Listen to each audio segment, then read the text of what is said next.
Hi everyone, Tiffany here. Welcome to my quilting life. If you're new to my channel, subscribe, like, share, all those things. Get them done. Anyways, today is video 2 of the Dresden sew along. We would be at 3 if I had went on yesterday, but I did have an important doctor's test, a test that I had to do at the hospital. So that's taken care of. I'm not 100% since yesterday, but I'm still here and I'm working and getting things done. So, video 2. What did we do in video 1? Well, we made one block. One block is all that got done in video 1. And it's not even sewn on, it's just ironed and glued so far. So, here it is. So that's the one block so far. So far, so good. So now I just need to do that 11 more times. And I didn't get very far with my sewing yet either. I got 1, 2, 3, 4, 5, 6 Dresden stacks to sew together, a 7th ready to press, and 4 more left to sew in half to create that, because I didn't get nothing done yesterday. No sewing yesterday. I spent the rest of the day in bed watching movies, so yeah. Anyway, let's see who's here. One day. We have Vicky here, Kathleen, Jim, Emily is here, Kathleen, I already said that. BJ is here, long time no see BJ. Katrina is here. Power out. Well, you don't have to watch if there's no power, because then you're going to use all your devices up, and that's not a good thing. We got Shirley here. We got June here and Suburban here. So, hello, hello, hello, everybody. You don't have the rest? No, I don't. Oh, okay, hold on. Teresa, let me refresh it. Heather. All right, let me go back. Okay, I had to refresh then. Okay, we got Teresa here. April is here. Heather, Kim, Angela. Jim said my top and backing fabric are coming today. Woo! Yay! Yay, yay. We got Judy here. Amanda is here. Hello, hello, everybody coming in. Now it's working. So, like always, as you know, when I'm on lately, now my newer, this year's worth of videos, Scott will read comments. And if you guys have any questions, ask him and he'll stop me. And then I'll get to what I need to go to. But we're going to start off by reviewing how everything is sewn. And then I'm just going to kind of throw them aside and use the ones that are already sewn to review the pressing.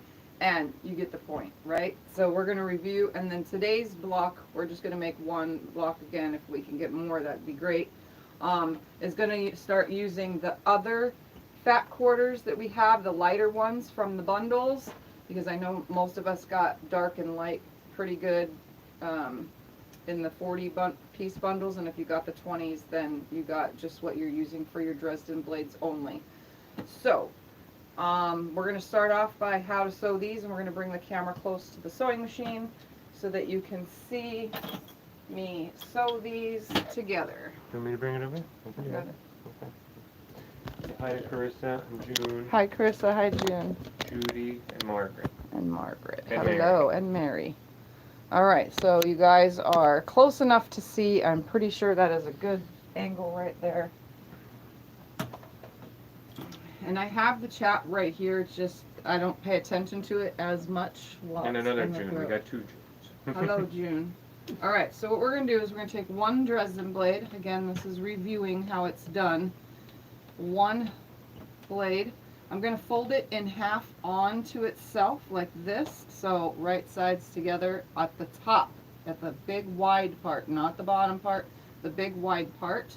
We're going to put that right sides together, and we're going to line it up and run it through with a 1/4 inch seam. I am using a seam guide. I am also stitching at like a 1.8 stitch length, and the reason for that is I don't want the ends of these, so once I am done stitching and I come from here to here, I don't want my stitch to be too big to where when I go to turn it and poke through, that pops out. We want that to be a nice tight stitch there. So I'm stitching with a 1.8, which is what your guys' machines would be.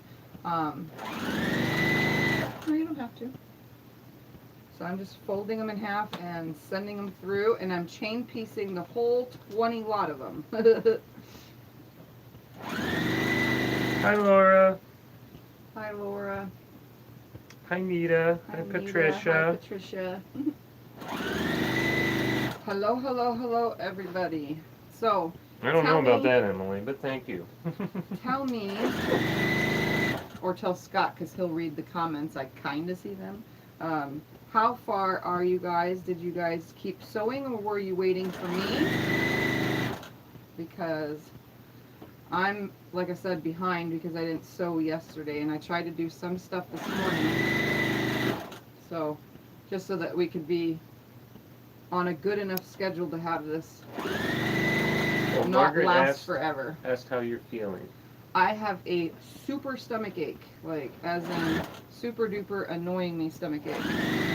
I can tell you guys, if you've never had a barium swallow test, let's just say the stuff that you have to drink has gotten worse since my last barium swallow test. It was absolutely, utterly the most disgustingest stuff in the whole wide world.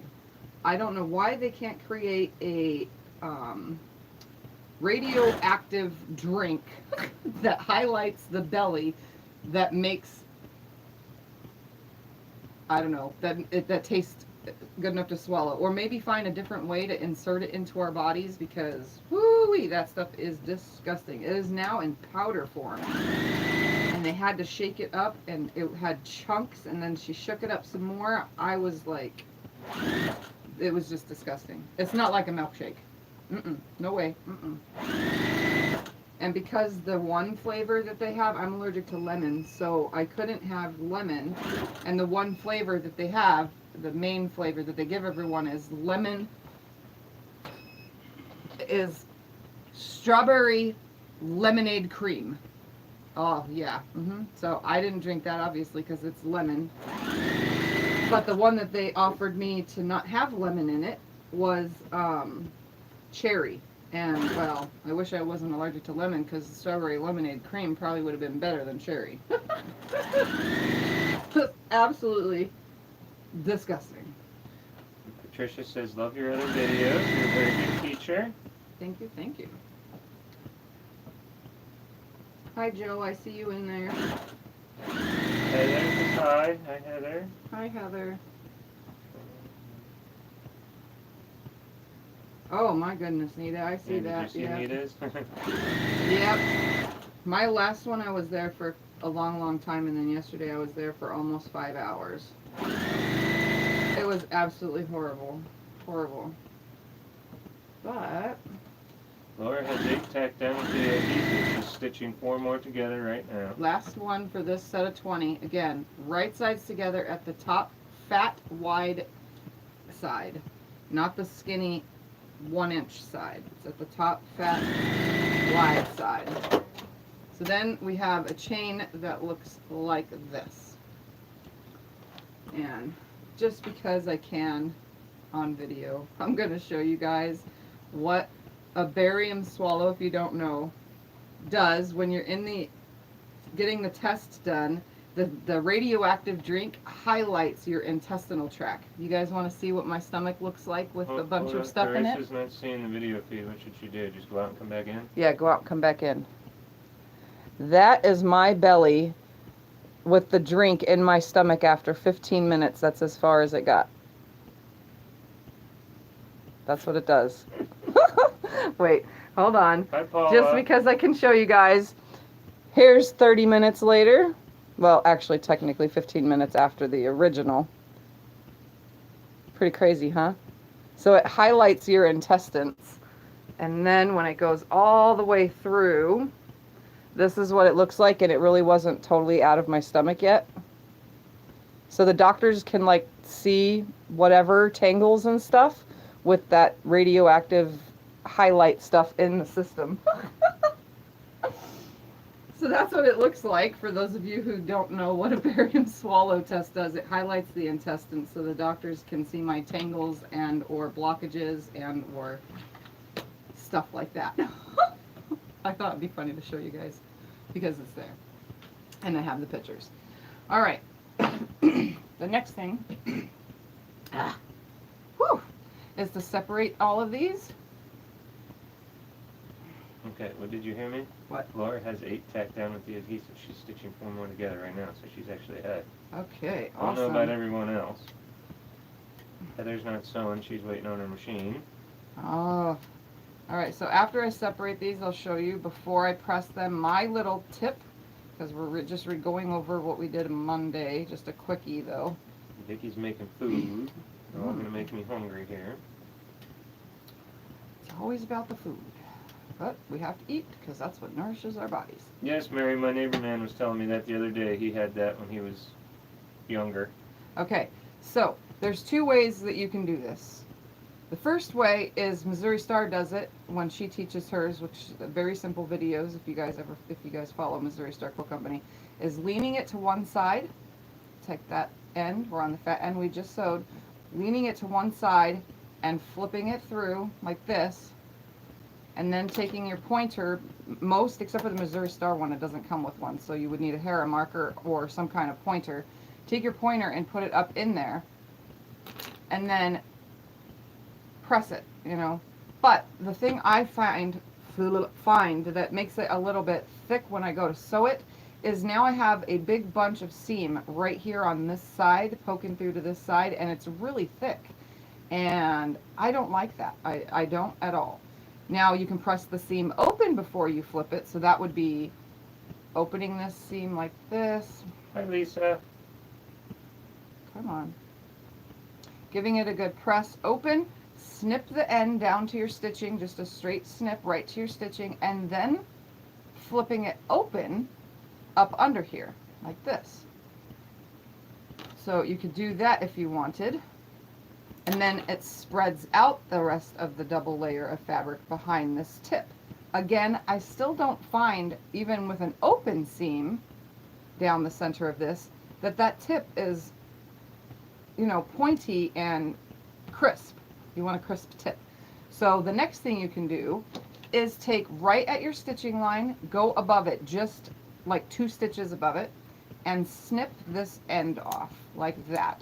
So right above my stitching, and I'm going to hold it up to the camera, right there, so you can see right above my stitching, just barely, I took and cut the corner at an angle like this. And yes, there's selvage in this one, but I don't care because it's hidden now. And then poke it out. Right? And then once I poke this out, I end up with a seam that pushes to one side or another. It doesn't matter what side it pushes it to. But now I have a nice crisp point, and if you feel at the whole top of this, there is no seams now touching the top of your point at all because it's been cut off.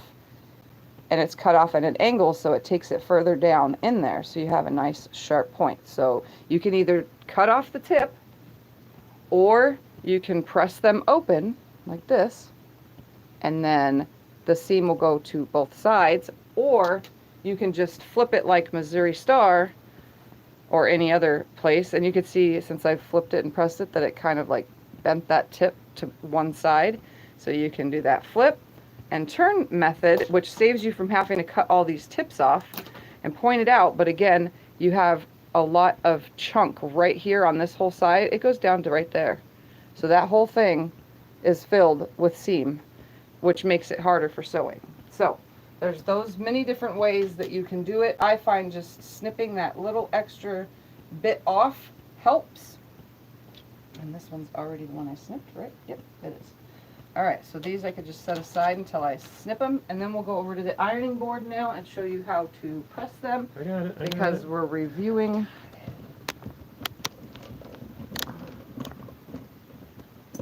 Okay, give me 2 seconds.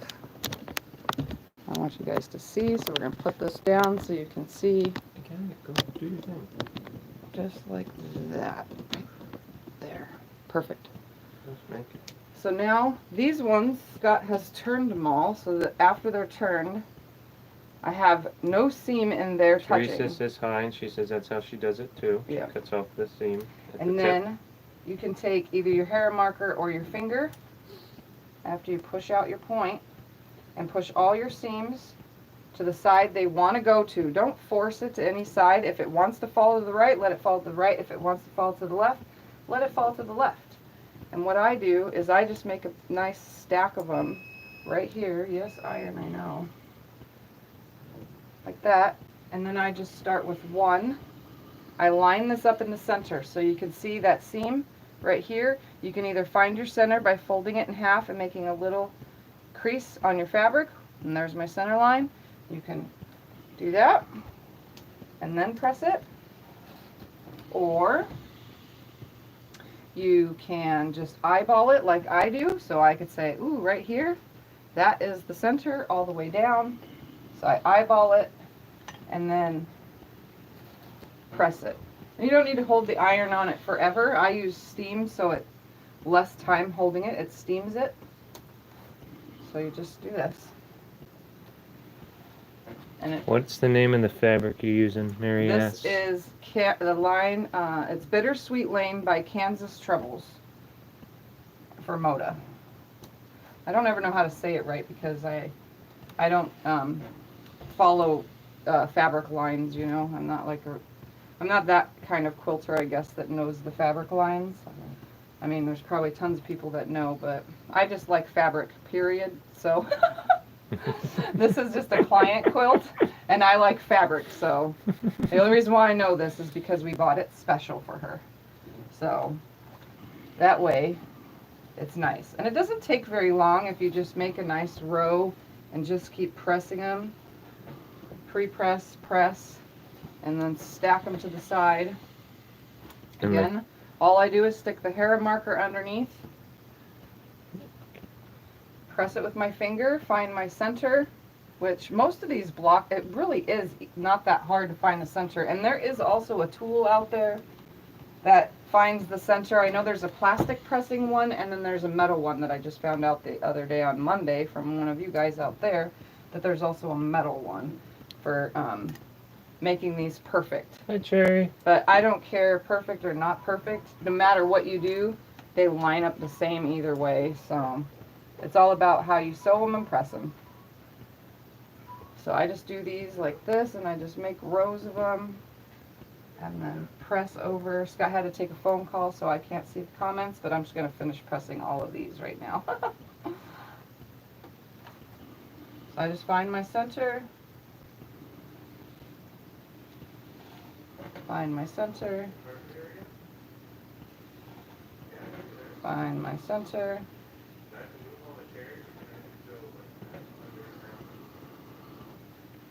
I think he's talking to the church. He cleans the church on Thursdays, that's what Scott does. Alright, so I'm just going to finish the last of these. And then we'll move on to putting them together. I don't want to just stop in the middle. That's the only reason why I'm finishing now.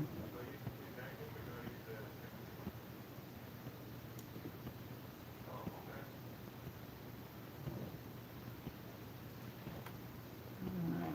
And if you find, here, I'm going to try to purposely mess this up. If you find that when you go to push your point out, that you have some kind of wrinkle right here at like a fold, see how it's folding over? If you find that you have some kind of fold, push up on the top more and use your fingers to spread out so that you can see your stitching sort of, and then run your fingers down it before pressing it, because some of them sometimes will catch and they'll have like a little bit of a fold in them, and that goes away if you just manipulate the fabric, because they don't lay flat. It'll be a, I don't know what the word is, but it'd be very odd if this was literally one straight thing right here, because they don't lay flat like that. I mean, you'd think that they would or they should, but they don't.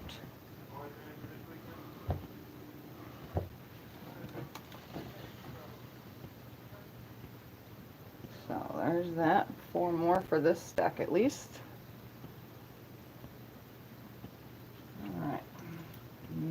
Okay, because you can see right here, it's creating like this fold. If you have that, just push it out, manipulate the fabric, separate it with your fingers, and then press it. So you can see how it's trying to fold funky. Just make sure you press them out nicely and finger press them down. The ironing board should always still be hot from your previous press, you know, so it should help when you're finger pressing them to get them nice and straight. So here's another one that has that bulk right there. Just use your finger to manipulate it with your hair marker or your pointer or your presser or your pin or whatever you're using to get that to stay open. And Tiffy then shank. press them. Again, you can find your center if you want, but honestly, they lay pretty flat once you have cut out those little corner tips. So, there we have it. Another stack down. So that's my stack. I'm just going to take it over, and now we're going to go back over to the sewing machine.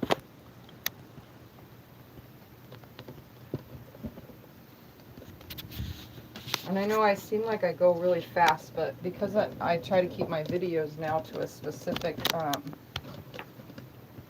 time, it's better if I just get it done. Alright, the next step is to sew them together.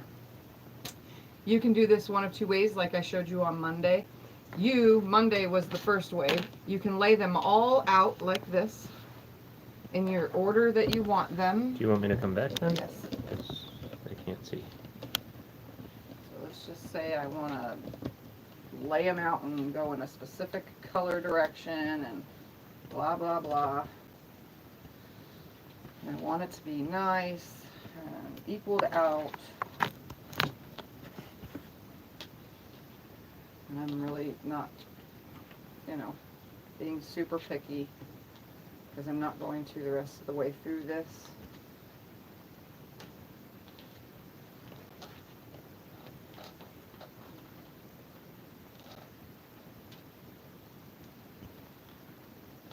Put a blue up here.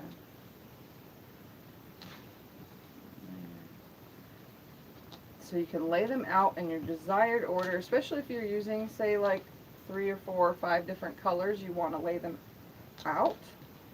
Lisa's worried about sewing them down. I wouldn't be. They go together quite nicely. Alright, so you could say, oh, okay, I want every other one to be, every other 2 like this, and then end with that. And I don't want 2 browns next to each other, so you move that. You go, well, I don't want 2 of these colors. They're almost the same, but they're really not next to each other. And you can just lay it out and say, oh, I don't want this here. I want that there instead. The red down here because there's not enough red here. You can lay it out and say, okay, now that's the way I like it. That's how you can do it. Or you can just start sewing them together in sets of 2 because there's 20 different blades here. As long as I'm not sewing 2 greens next to each other, 2 reds next to each other, 2 blues next to each other, 2 rust colors next to each other, you know, so it's just going to mix it up. That's what I'm going to do today. So you can lay them out in the color order you want. So say you're using a color rainbow, red, orange, yellow, green, blue, purple, and all the in-betweens, like, lay them out that way. Which would actually be super cool because Dresdens are really awesome if you were to do them in colors like that. Like, that would be super cool. But I am just going to today, because I really don't care about how they're laying as long as 2 same colors aren't together. So now we're going to put them right sides together, and this is overview because I showed you guys on Monday. Right sides together. We're going to line up our fold right here at the top and then use our fingers to flatten out the bottom so that they match. We're going to stick this under the machine and I back stitch at the top so that it never comes undone, ever.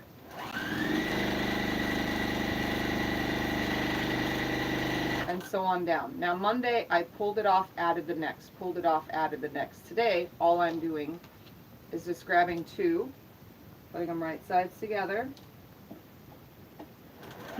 back stitch, and line up, and so on down. So that's all I'm going to do today. Line up this top. Mary says, wow, love that. How many Dresdens for the twin sides? I'm doing 3 across by 4 down. So 12 blades. Oops. I think it's going to be bigger than twin, but I don't know. What? I think it's going to be bigger than twin, but I don't know. It's going to be like 75 by 93. What, you're known for going over. Yes, I always go over. I wasn't saying anything bad. I was just...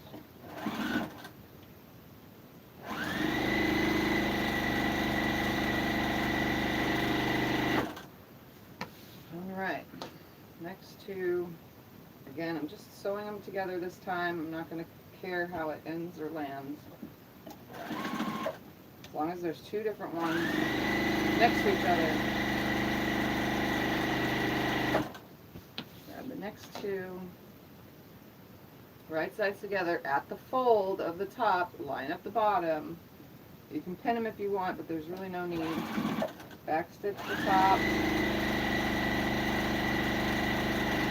Make sure to keep that 1/4 inch seam consistent the whole way through, because you can mess it up and have a funky block. And I'm not going to purposely mess something up, but when I get to the iron, I'll show you what I'm talking about.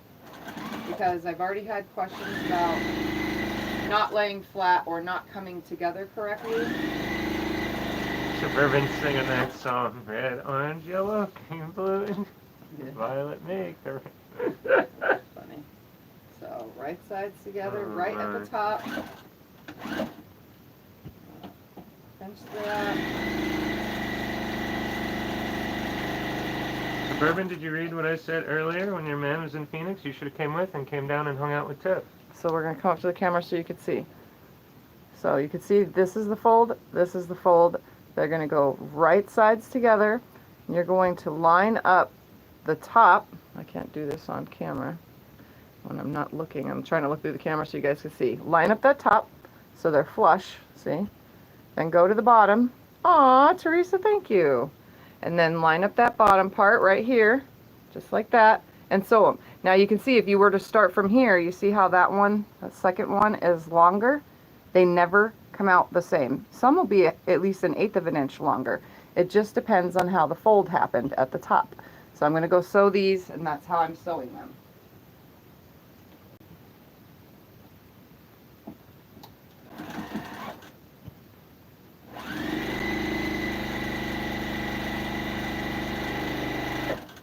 Alright, last 2, right sides together. Again, I'm just lining up the top on the side and on my fold.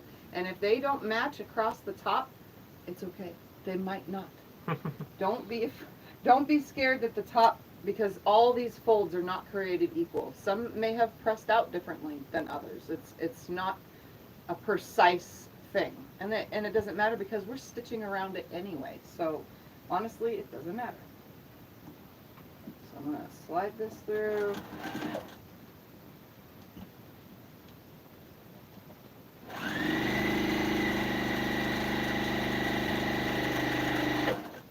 Now all I'm going to do is come back to my top right here. Let's use this one. I'm going to snip the first one off, and I'm going to just finger press it to the right. I'm finger pressing everything to the right. You can press it to the left, or you can press them open. That's up to you. I'm just doing it by finger for now. Take that second one off because that's the way they were laid out. And I'm going to finger press that also. And again, if you have a handy dandy tool like I do, you should be using it. Hi, Paula. I'll get it. I'll get it. And we're going to sew those now. We have the sets of 2. We're going to put those now right sides together. June asks, have you ever done Dresdens with a 2-piece strip set? No, only the singles. But I have done them where I've pieced the pieces in the Dresden. I have done it that way.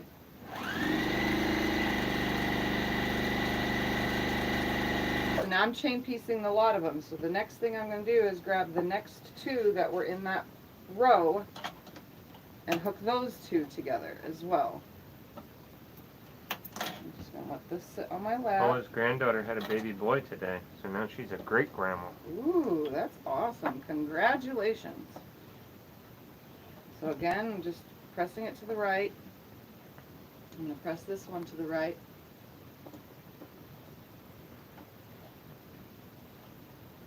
Just like that. I'm going to put them right sides together. I'm not worried about the hang off. I'm just putting the two ends right here at the fold together, sliding with my finger the other end together, and now I'm sewing together sets of 4.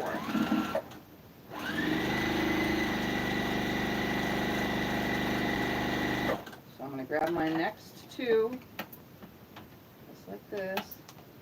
Hi, Joanna. Again, just going to finger press or tool press, because after a while finger pressing does hurt your finger.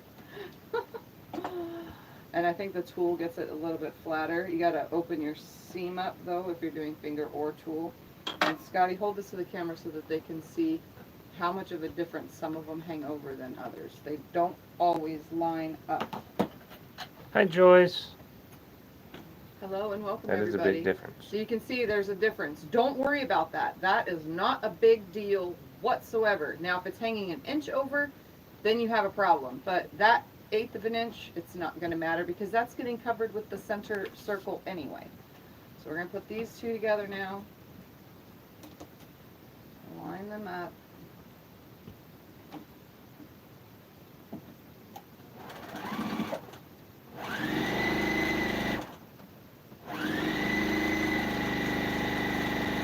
And then we're going to get 2 more from my lap. I'm just going to start with the 1 so that I can get it pressed real quick.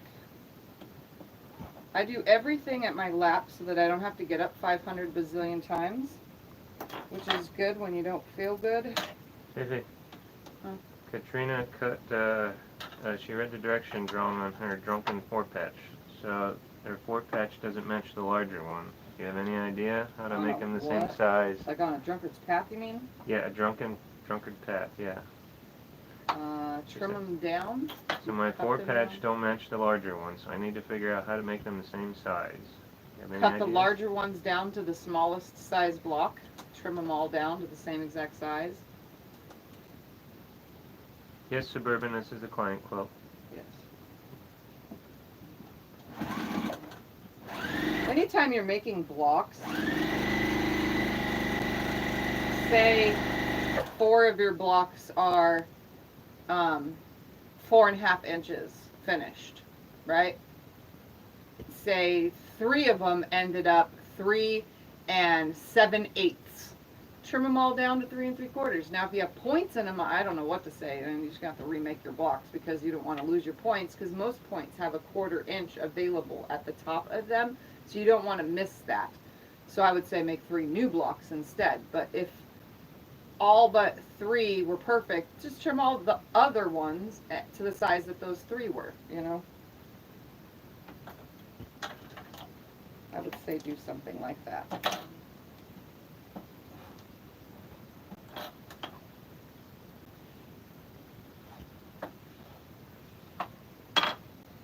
So again, I'm just finger pressing, not worrying about what's going on here at the bottom. I'm worried about the perfect of these lining up into a V at the top of my Dresden blades.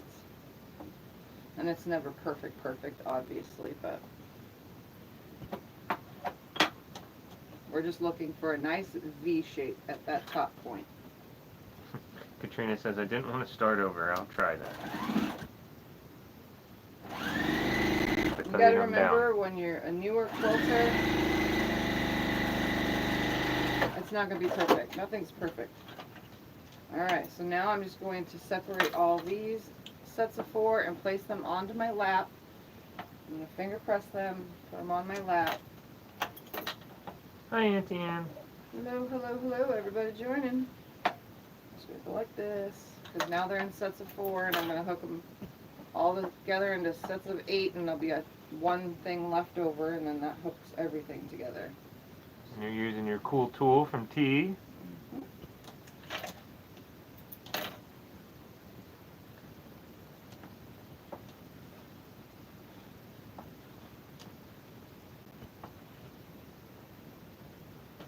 Let me just put that in there. Oops.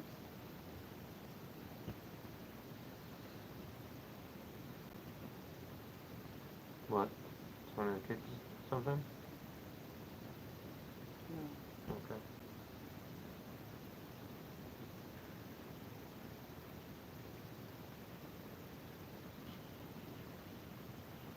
There you go. So the fancy pressing tool, it's in the link below. Oh, okay. I still haven't taught Scott how to do all that. Alright, so here's my first. We're going to grab the second. We're going to put the set of 4 onto this set of 4, right sides together. Again, I'm not worried about all this stuff lining up. I'm worried about this point at my fold and this bottom one.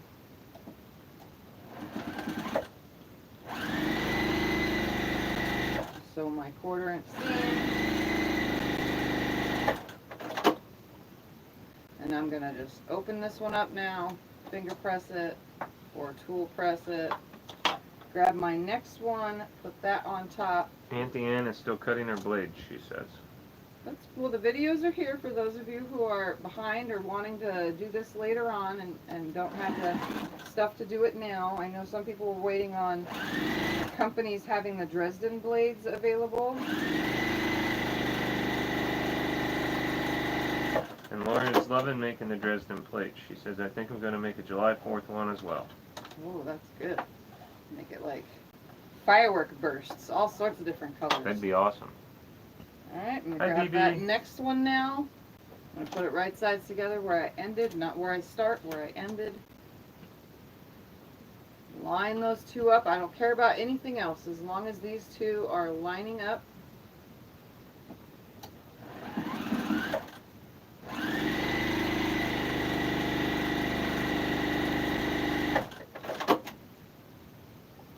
Again, I'm just going to finger press that open, and I'm going to add one more set of 4. Yes, yes, I know.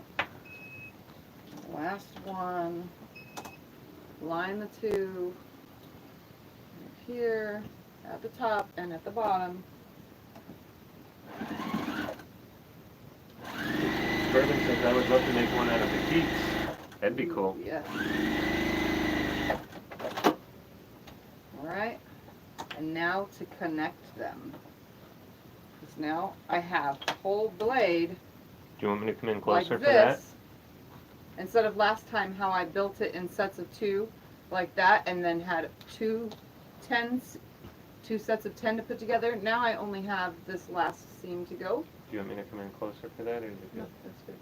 We're going to show with the ironing because some people were having struggles with the ironing, so I'm going to show that. Tim's going to do a Christmas Dresden later. You know, He the says, large "Heaven knows I have Dresden, enough fat quarters for it." if you guys watched my Insomniac video of my big, huge Dresden that I actually showed you guys how to make the template and everything, I never finished that quilt. I should, obviously. But that size would make the perfect tree skirt for Christmas trees. Teresa has a question. She wants to know how many Dresdens should I get out of a 10-inch square? 3. 3 blades per 10-inch square, so 3 cuts out of every 10-inch square, and then 1 layer cake. You need 2 layer cakes for this because you need 240 Dresden blades, and you'll get that out of 2 layer cakes, because there's 3 from each, 3 pieces. And if your layer cake is a 42 piece set, you'll have 242 pieces, because you'll have 2 left over. Hi, Kathy. All right, so my last and final seam is done. I'm going to finger press this, and we're going to go over to the iron, because you can see right here, it's not flat. Mary wants to know if the fabric amounts were listed in the video a week ago. I told you what we needed, yes. Okay. So, there it is. It's not flat. Let's go over to the ironing board and show you what I'm talking about. Do you want me to come closer on that then? Yep. Okay. 2 seconds, I have to unplug this. We're going to face that down on it so that you can see it better. Would you? So you guys can see that this is not a flat block. Look at that.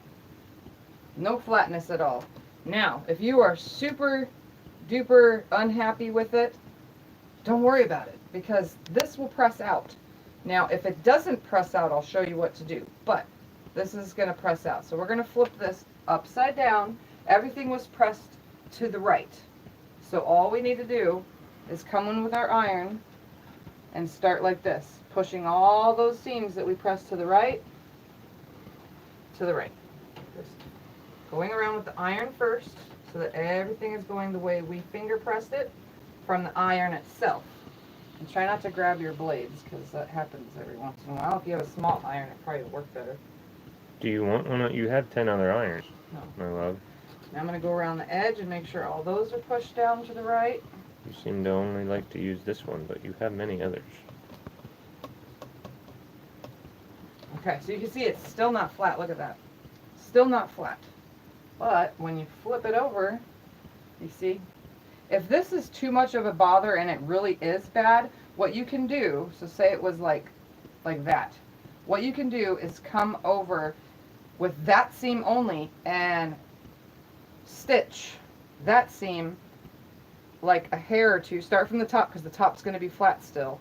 But you would stitch a hair or two inward of that seam all the way down, and then when you open it, it will be the same as the rest. But if you have a true 1/4 inch seam all the way around, this is what will happen. So now you can see it's still kind of wrinkly. So what we're going to do is in the same direction that everything is pressed, we're just going to go around this over and over and over just a few times till everything is laying nice and flat. And I'm telling you, steam iron is for this. But if you don't want to use steam or you don't use water in your iron, then you don't have to. I have a question. What's the question? Say you don't want the big giant circle like you have. You can cut a little circle, yes. Yeah, can you do it on the inside though? Can No, you not put on the circle from the inside? No, because you'll have raw seams right here. The circle has to be on the outside, but you can do a smaller circle. So your circle can be anything you can find that is small, like this, and that's why I said raw edge applique for those smaller circles. So if you can find a circle, so that's too small, that fits perfectly in the middle like a skirt. This one's about the right size, and if you sew around it, it's going to be small because you're taking a 1/4 inch away from that circle. When you sew it, you're going to be taking a 1/4 inch away with the seam all the way around, flipping it, and then pressing it on there. So it'll end up right here on this edge, probably about a 1/4 inch away from it. So you just got to go find a circle in your house somewhere. Big drinking cups and big those big coffee cup mugs, those are the best size, and lids to jars and stuff like that. They're pretty big. I was thinking it'd be cool to have it on the inside, but No, you if can't. that doesn't work, You'll then see all this. If you Okay. had one on the inside, look at all that. I see what you're saying. Yeah. I get it. I get it. So here's my nice flat Dresden. Well, Auntie Ann asked, what is on the back of the blades? What do you mean, what is on the back? I don't know. It's just the back of the fabric. It's just the back of the fabric. Those are folded over. I don't know what she's asking either. Here's what a blade looks like before it's pressed. This is what it looks like afterwards. It's because these are folded out and then pressed down to become this. And then they're sewn together. So that's what they are. So you can see, here's my nice flat block. Pressing does wonders. Again, it really helps to just keep everything nicely pressed. And I'm going to still press it again when I get my block sewn together. So we're going to leave this here Suburban now. says it looks like stabilizer. So no, that's just Oh, the back no. of the fabric. That's just the back of the fabric. No, that's just the fabric. Yeah, this is pretty dark side. You know, they have more whiter. You can tell the back from the front on this. It's not like batiks where you can't tell. This is definitely a fabric that you can't screw up. Laura's using a top to a Bath and Body Works candle. That's what That she's works. Anything that you have a circle, search your house. I mean, as long as it fits on a 5-inch, if you have a 5-inch square, I would say find a 5-inch square that fits your circle, but no smaller than, let's see how big that really is in the center. I think that's like 3 inches. using. Laura's like working ahead here. Yeah. She's This the is kid that 3 does all the inches. homework the first night. So that is while why the rest I of us cut- wait till Sunday Yeah. night. This is pretty much 3 inches, so that's why I cut 5-inch squares for my circles, because you can see right here is the 5-inch one. After everything's sewn and I found my big enough circle for a 5-inch square, it lands just right, so you can see on this blade right here. That a boy, Jim. I love it. Jim used duct tape roll. See that? Yeah, buddy. Works This is from a 5-inch square, which was probably cut down to like 4.5 inches after that seam, and I made the circle. You could also, I'm in the front of the camera, sorry. You could also take a jelly roll. Well, that's a huge circle. I know, but make your circle on your 5-inch square from your jelly roll and then cut in it, you know, like a 1/4 inch in from your jelly roll. That's a pretty open jelly roll. I'm sure everybody owns There's cups and mugs. And stuff. Tight ones, but yeah, there's many things you can find around your house. Tape rolls are probably the right Well, size. as I said, Jim used a duct tape roll. So there's my nice flat block. Let's get to cutting now on the next step for the back piece. I'm gonna go right here. Suburban used the lid of her gallon jug of kitty litter. That works too. See? Anything that's a circle. I don't have very many circles in this room, surprisingly. All right. That's my job. So remember the other day we cut from the yardage? We cut from the 6 yards of fabric, Darn right, 24 Jim. inches. Darn right. Okay. Well, remember I said 6 yards is not enough for 24-inch blocks continuously.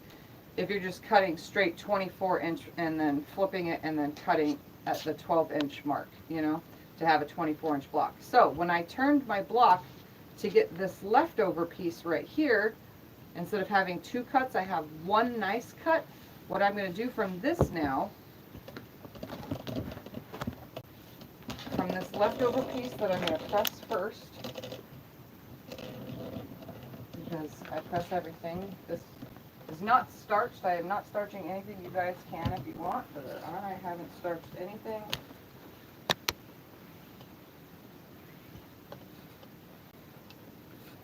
This is for the pieced block part now, for those of you who are doing the pieced version like me, instead of 1 solid fabric. So we already know that this is 24 inches. We already know that. That has already been done because we cut our original 24 inches. So now I'm just going to lay this original 24-inch thing on here, and I'm going to cut the selvage off. We're going to find a nice big ruler. We're going to lay it on this 24-inch line from the end of my fabric to the end of my ruler, because my ruler is 24 inches. And I'm going to make sure that everything's nicely lined up and nicely straight. And it is, and it is. Over handle ruler. Okay. I'm going to take that selvage off. And Marla. what I'm going to do is, while it's laying right here, I'm not going to move anything. So I'm going to come from this side now over to 12 1/4. 12 and 12 is 24, so I'm only cutting a 12 1/4 inch piece off of this fabric, and we're going to get another one from another piece of fabric. I know it seems like a lot. 12 1/4, 12 1/4. Well, I can't see that very well. There's a quarter, and there's the quarter. 12 1/4. So that's all lined up on 12. That's 12 1/4. That's 12 1/4. I'm going to make my cut, and I still have to cut from the yardage now because every 2 cuts makes 1 background block. So this is now just scrap. I'm going to turn it this way now and cut over 12 1/4. And if you don't have a big ruler like that, take your 12-inch Fiskars, your 12.5-inch Fiskars ruler like this, and line it up on 12 1/4. Like this. Oh, it says I have enough blades to make pillowcases. Apparently I can't count. 12 1/4 on that end, 12 1/4 on this end. Everything is nice and square. And now just cut this, 12 1/4. So now that goes into my scraps as well. So now I have 1 12 1/4 inch block, and I need another one from my background fabric, which means I need to cut another 24-inch block for a third one, as well as I need to have Scott press these, because these are now going to be my secondary parts of my blocks. So he's just going to start pressing now. Just open them up, keep them nice and flat. And press them. Okay? Yeah. Do that first. I'm going to cut out another 24-inch block from my background fabric. Oh wait, don't start yet. Don't start. I mean, do this first. Move And that I out of the don't way. get to play my iron. I'm going to iron real quick 24 more inches of fabric, Well, here, I can put or the- about 24 more inches worth. It's definitely not cut very nicely. Straighten it up, line up the selvage.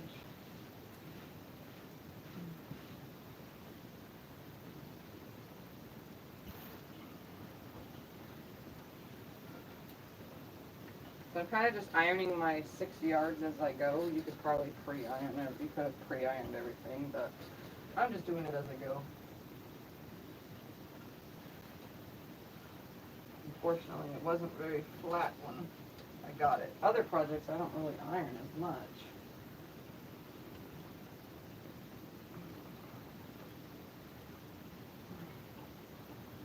Alright. Nice pressed fabric. Lay that there. We're going to cut out another 24-inch block. Just going to lay these right there for now. Trying to make sure everything's out of my way because I don't want to cut anything that shouldn't be cut. Alright, bring this over here. I'm going to line it up on a line. I'm telling you, 6 yards goes quick with this. I'll line up right there, right there, everything's nice and straight. We're going to come over 24 inches, and I also need to cut that side, but I'm going to cut this side first because I'm already on it. Come to the 24-inch mark.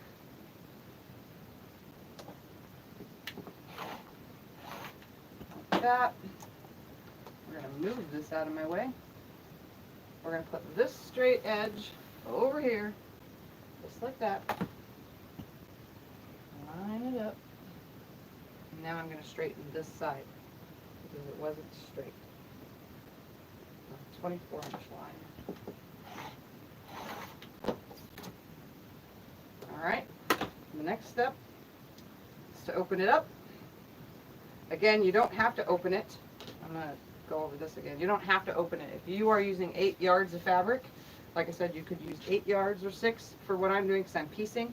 But if you were using 8 yards, you would just fold it like this. Because you're only going to get one 24-inch block either way, no matter what fabric you use, unless you're using like 108 fabric or something. You're going to line the fold up on a line and then come over to the 12-inch, because 12 and 12 is 24. And then you would make a cut and you would have 2 pieces with the selvage next to them. I'm not doing it that way because I'm piecing and I need the most of my yardage. I'm going to lay this right here. I'm going to start by making a nice straight cut. Get the selvage gone.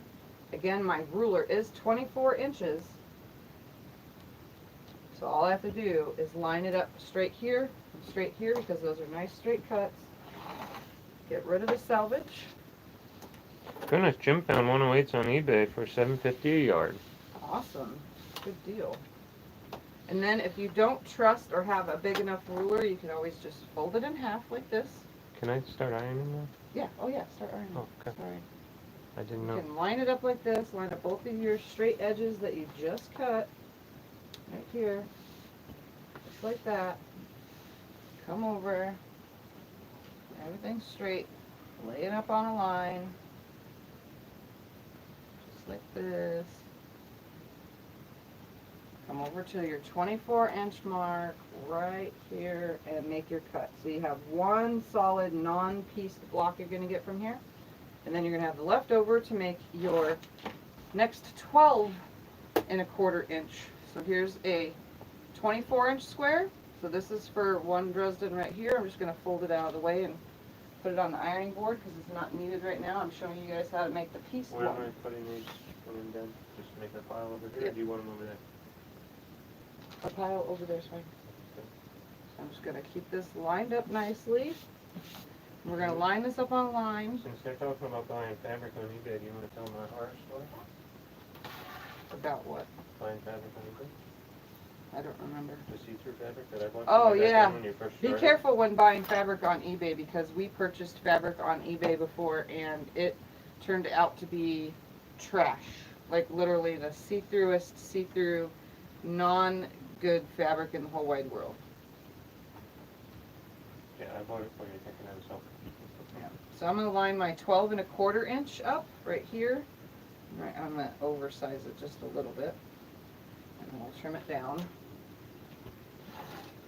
Just going to cut this out because you can only get one more.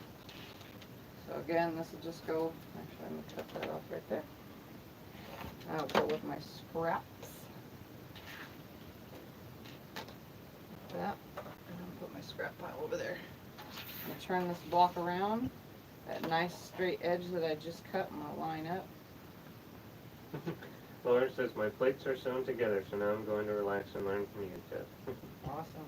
Alright, so I'm 12 1/4. 12 1/4. I just need to straighten this edge up. There's not much to cut off. It's just got a little wonky because of the way I cut it. Alright.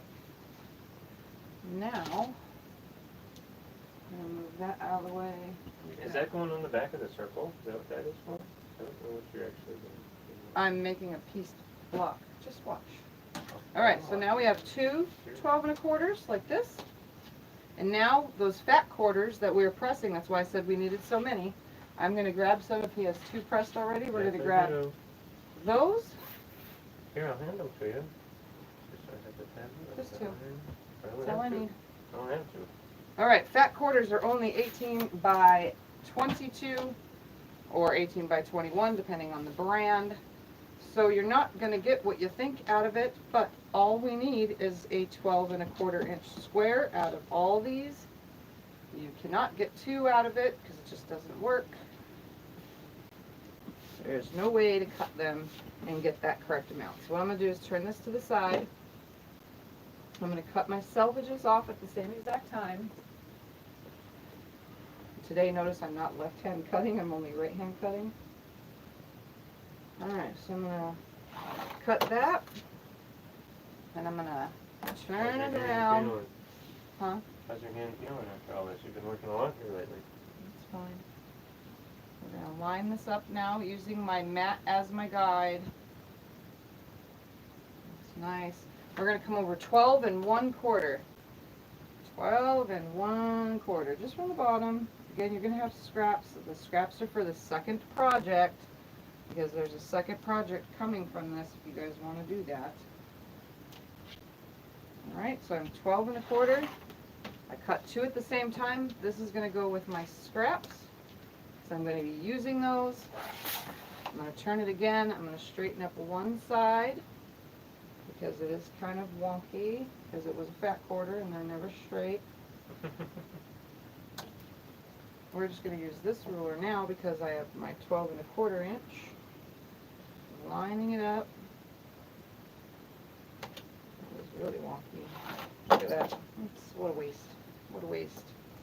Now that I know that is what I want, we're going to turn it around.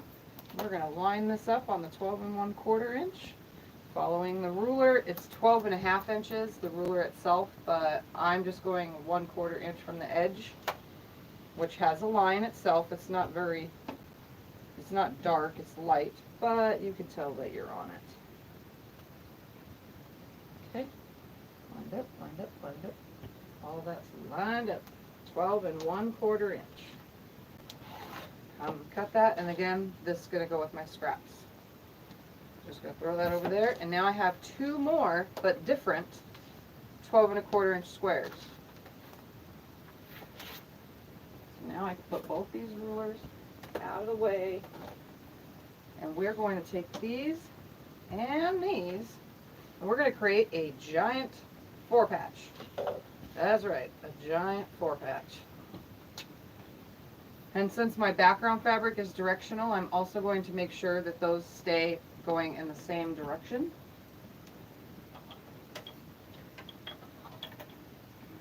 Marshall's has right 108, Hobbs heirloom batting. I get mine at Marshall's too. The only thing you gotta think about with Marshall's, if you're ordering online, it's $40 per batting roll that you buy. So if you buy batting by the roll for your long arm, or just because it's easier to have it by the roll and it's actually cheaper that way, just remember it's $40 each roll to ship. Alright, so here's my giant 4-patch. I have my original background that's on every other Dresden, and one in each corner, and then I have my 2 new ones on opposite sides. We're just going to put those right sides together, and we're going to make a giant 4-patch. Super giant 4-patch.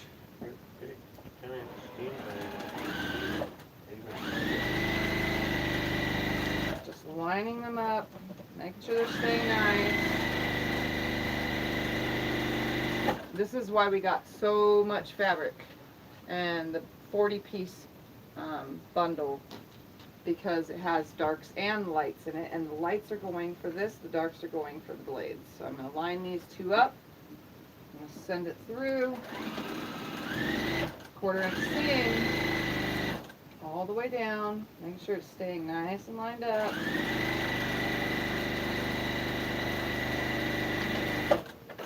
Now, it's so big, what I'm just going to do is finger press or tool press away from me like this. One's going to go to the right and one's going to go to the left. It doesn't matter which side because they're both light fabrics. Just like that. And this one is going to get finger pressed to that side. You can do it at the iron if you want, but I have a real long seam to press, and then I'll press the whole block at the iron. So those of you who are doing the full sew along with the 2 color backgrounds, this is how we're doing that. So here's my giant 4-patch. Let's put it right sides together, and now we're going to sew this big long 24-inch seam. Okay, Teresa's missed something when she walked away. Does this 4-patch go with the Dresden quilt? Yes, yes. So I back stitch. I'm going to grab my seam right here in the center, and I'm going to nest it together and hold it. It is a pretty big seam, so if you want to pin it, pin it.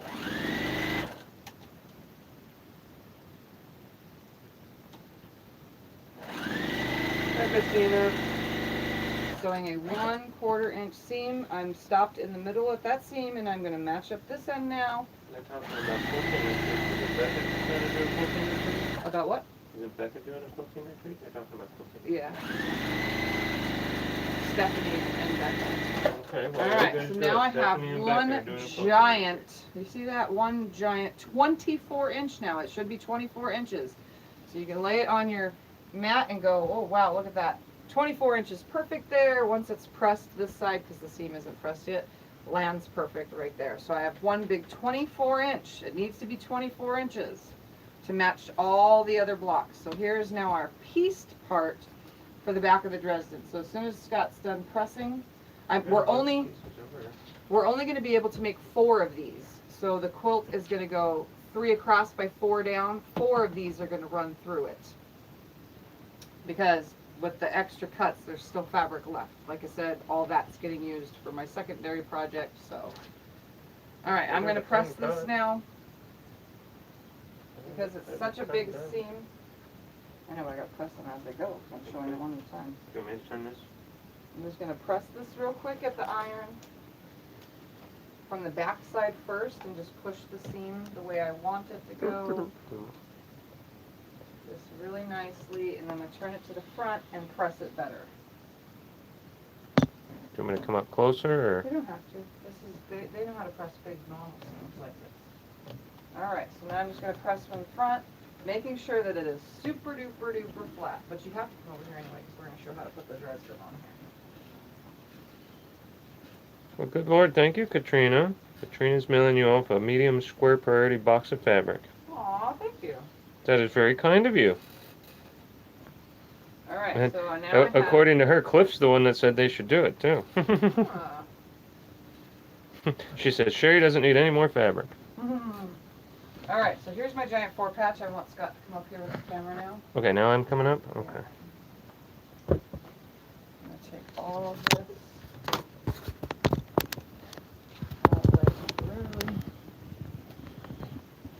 And what we're going to do is we're going to take our blade and we're going to lay it on here. And remember what I said the other day on Monday.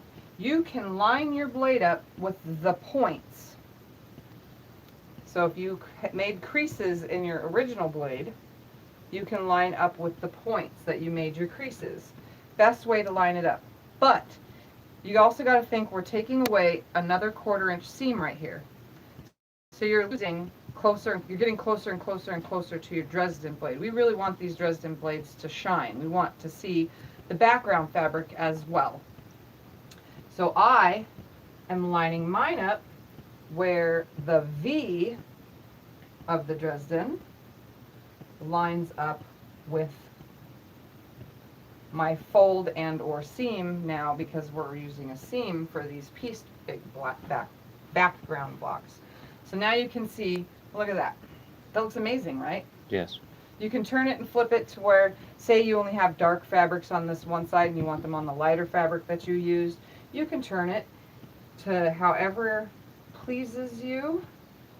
Like say you want it like this instead. Just line those up just like that. And say, okay, that's perfect. Everything is where I want it to be. And just know with a pieced back like this, you'll have a little bit more bulk right here, but that'll be fine because it's going to get stitched down and all that fancy stuff anyway. So now I'm just going to press this on here so that both these pieces are super flat together, just like this. Everything is nice and flat. Lots of pressing involved. Lots and lots of pressing involved, guys. Let me tell you. I'm just going to press that. Both things are nicely pressed together, super duper flat. And we're going to go now and make our circle for the center, which we pre-cut that whole fat 1/4 up into 12 5-inch squares. So now we're going to take that. So we're coming back over here? Yep. Okay, then I'm going back over on We're the going to take stand. one of our 12 5-inch squares, and if you pre-cut your interfacing, which I didn't do, I just had a piece and I'm cutting as I go. We're going to cut a 5-inch square. I have so much stuff just falling over here.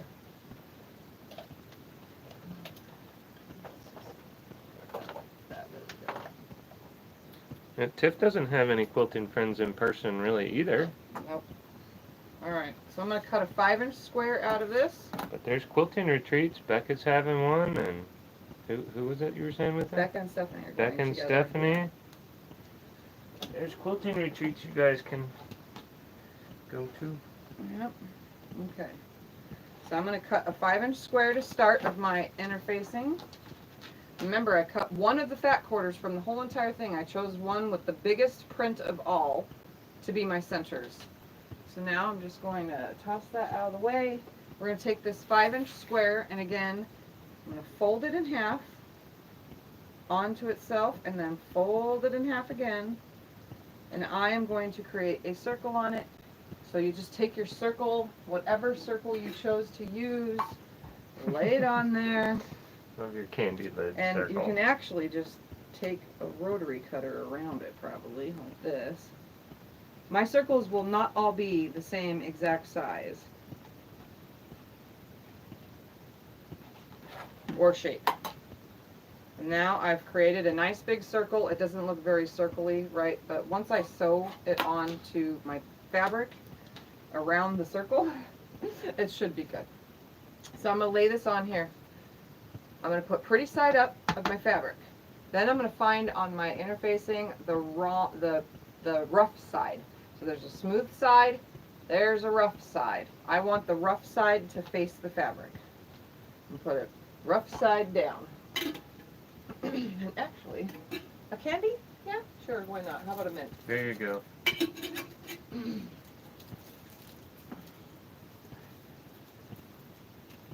I can get it out of the package. Push, there we go. Alright, so now those are together. I'm going to move my seam guide out of the way, and I'm going to stitch around this circle with a 1/4 inch circle, 1/4 inch seam. It doesn't have to be perfect, as long as it's still a circle. I'm just kind of going around it, and I'll show you guys in a minute. There you go, Kim. Kim said you've become such an awesome friend, and I run a lot of things by her. I'm adopting her.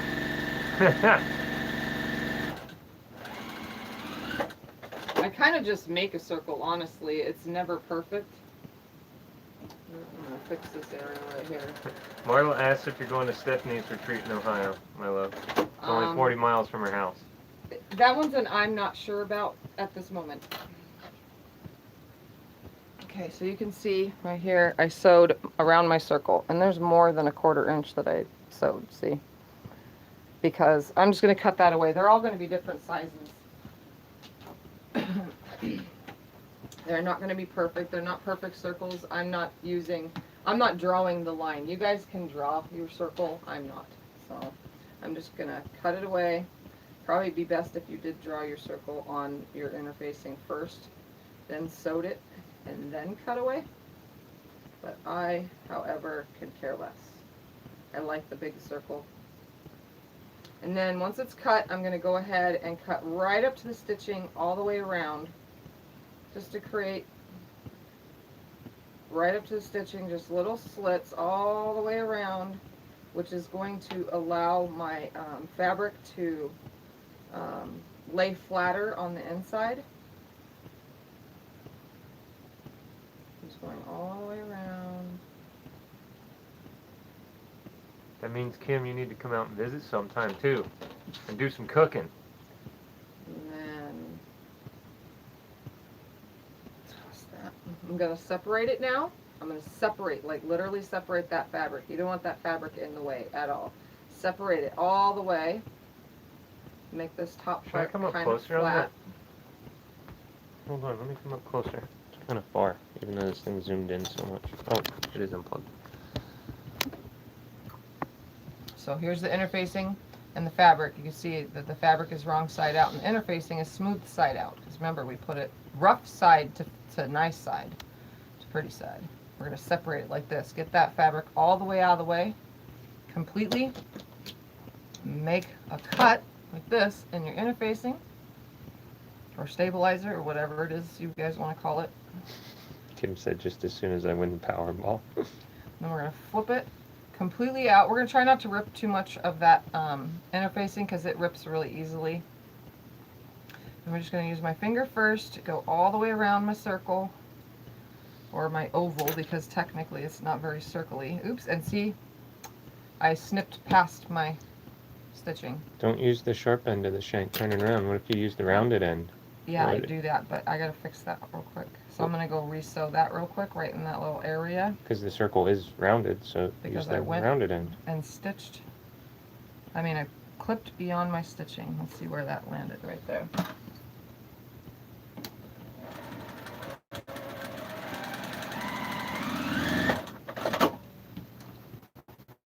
Alright, now we sealed off.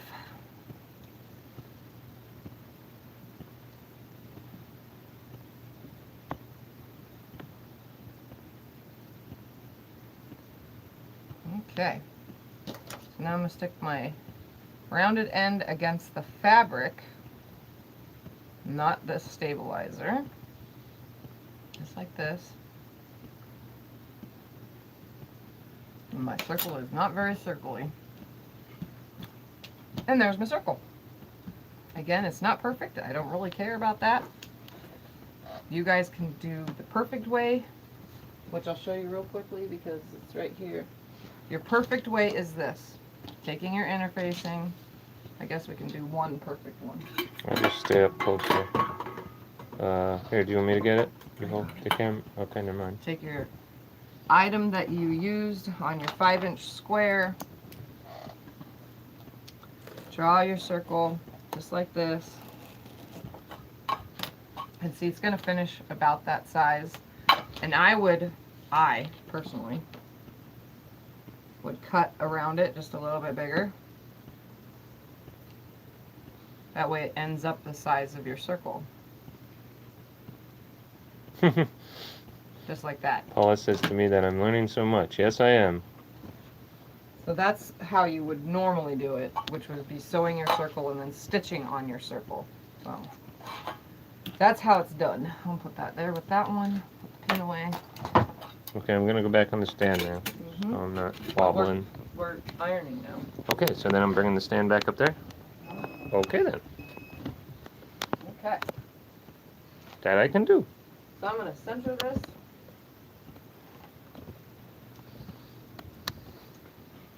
I'm going to center my circle right here. And the best way to find that is to fold it in half. Create a little pinch on each side. and then fold it in half like this and create a little pinch on each side, and then line that up with your center and your center and your center and your center, just like that. And then we have it, a nice big circle. That's where I want it. Let's glue it down.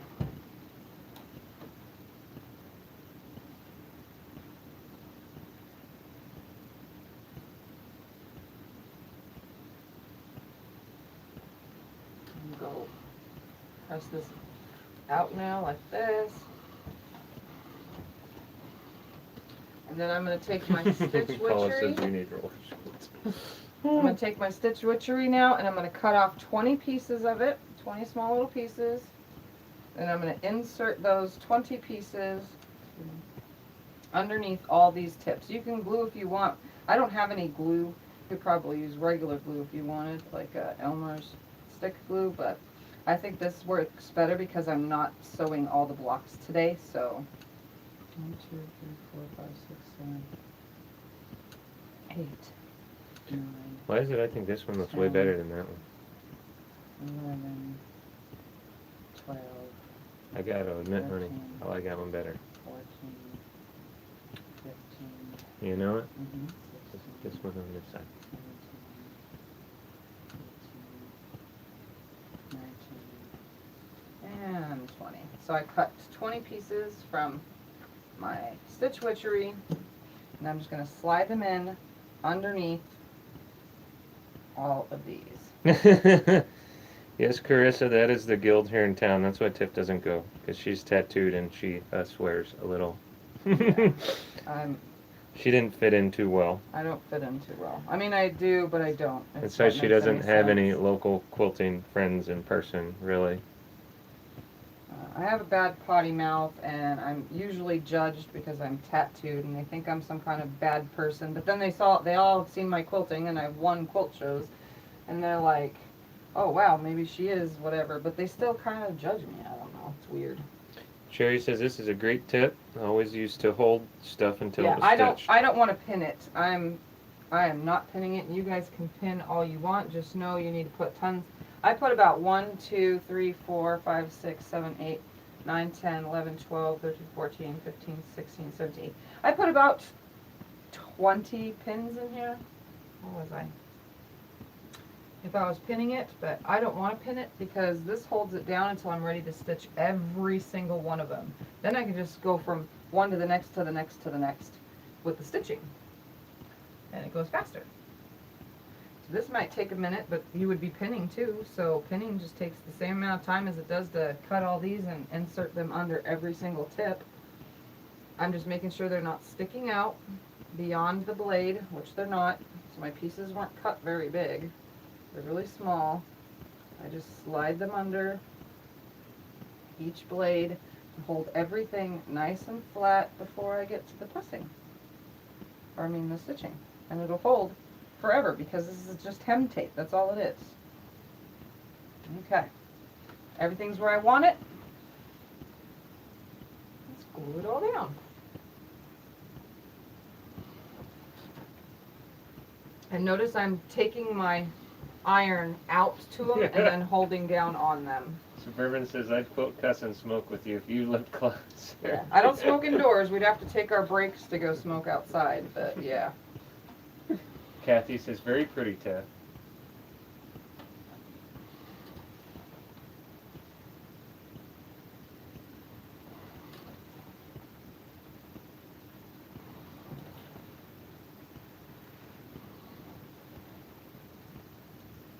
So I just go from the inner center circle out towards the tips, and then they should be glued down because I'm using steam, but just for good measure I go around it.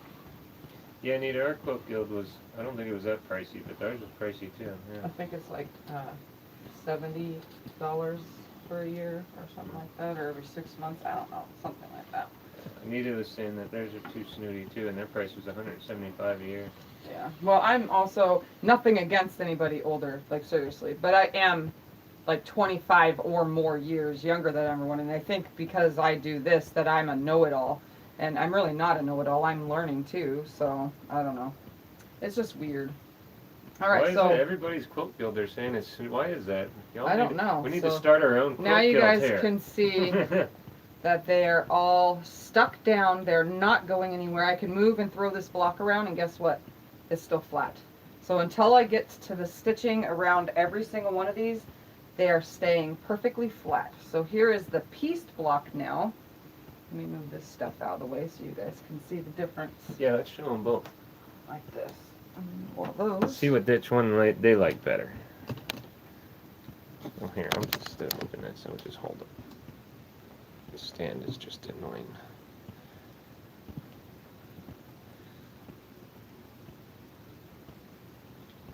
So you guys can see.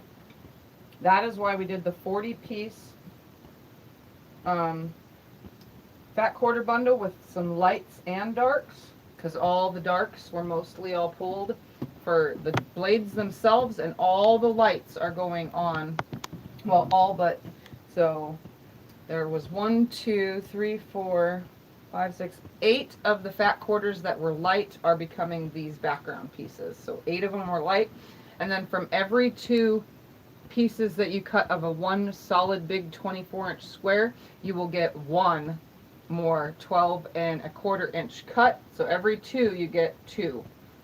You get 1 more cut from each with a 12¼ to piece it. So we'll have plenty of pieces to make the pieced blocks mixed with these. Laura says and it's so pretty. Plenty of yardage with the 6 yards to get all 24 inch cuts for the backgrounds that are these. So that's what they look like. Kim says gorgeous. So since we're still here, what are Mary our says time? love it. How long have we been on? 1 hour and 21 minutes. All right, let's make so one more it's now. got to be around 12:30. Since I have a Little solid under. cut already. All right, so I'm just going to stack this. I'm just making a nice stack. So we're going to be making four of these pieced ones, like this. And the rest are all these solid ones.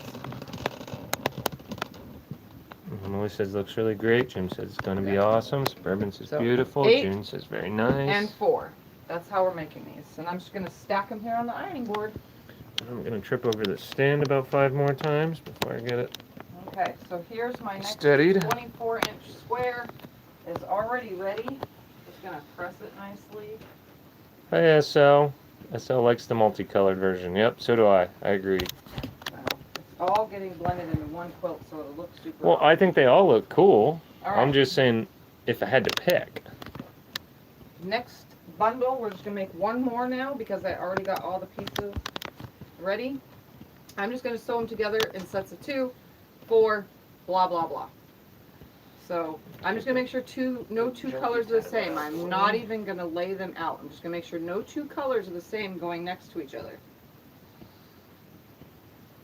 Oops, and I should have a seam guide because I cannot sew a 1/4 inch for the life of me. I try to follow the line that's on the actual the needle plate, but for some reason I can't do it. I veer. I don't know what it is. Just not that good of a sewer. I gotta have guides. Krista says I always thought I'd fit into a hippie quilting colony. Emily says that it's settled. We're all going to join Auntie Anne's punk rock quilting guild. And they're coming up with all these different things. I mean, I know there's a couple of my local friends that like acquaintances that watch me, but nothing against the guild. I mean, they're nice, great people, but I just don't feel there's that feeling that you get, you know. DB says I wasn't sure if I would like the multicolored one, but I think it's my fave. I'm telling you guys, there's so many different things you can do with Dresdens. You can turn them into flowers or whatever you want. You can turn them into tree skirts. You can turn them into all sorts of things.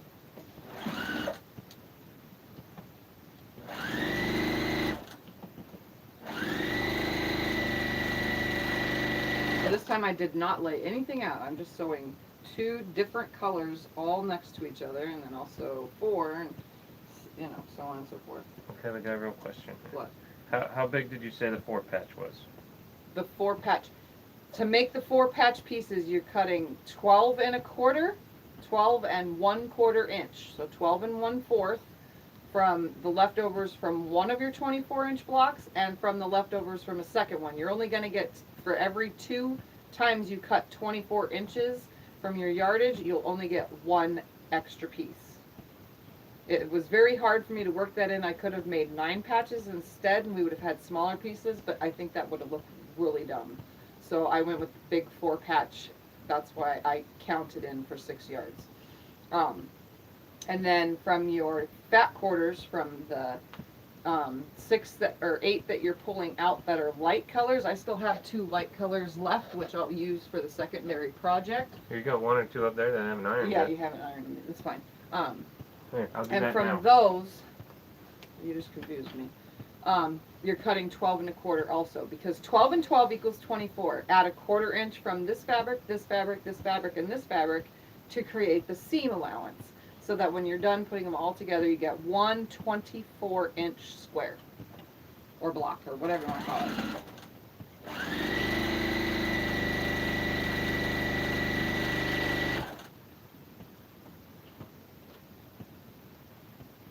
Hopefully that helped. So the background for the peach piece, the 4 patch style, are 12 1/4 inch for the backgrounds of the big Dresdens like this.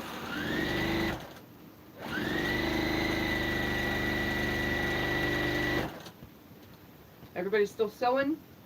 Anybody get close to making the double one yet? With the 4 patches, the background?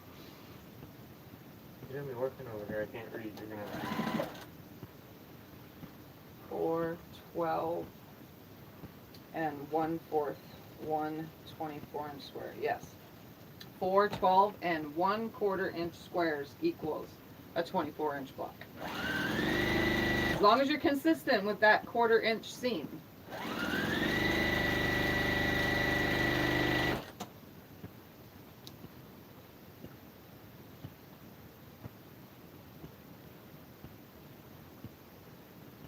So I'm just sewing another Dresden. We're going to get one more block done, and then we'll get off for the day.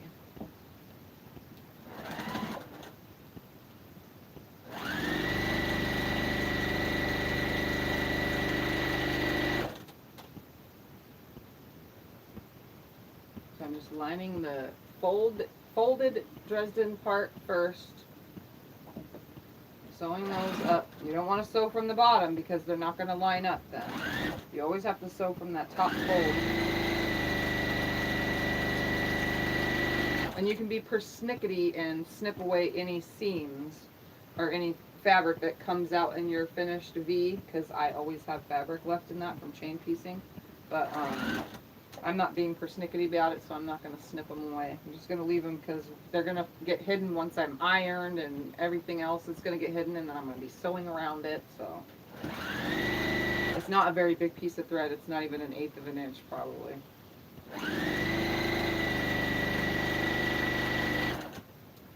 Alright, last 2, and we're going to start sewing all these together, making sure that no 2 are the same as I put them together.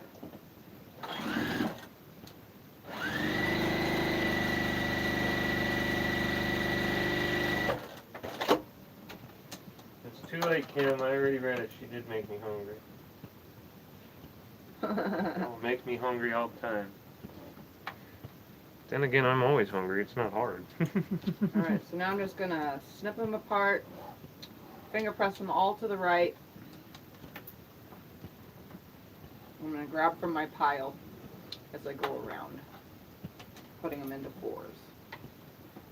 I've switched to my middle finger as the pressing finger, so that way I don't have to use my purple thing at the very moment, because I'm trying to go quicker for myself.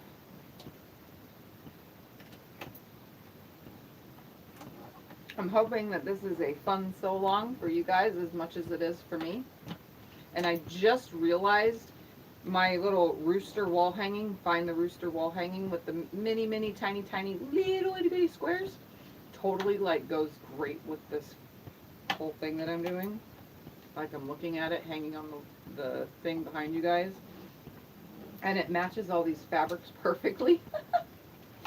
Oh, that's funny. And all that is scraps. Alright. Last one. Remember, this one I did not lay out first. I'm just sewing them together. So these two don't match those two, so I'm going to hook them together. What? Or she's using a whole fabric, using some fabric her sister gave her for the backing, a whole bolt. So I'm now piecing the background, saving the scraps for binding and pillowcases since I can't count. Alright, so I'm going to finger press that.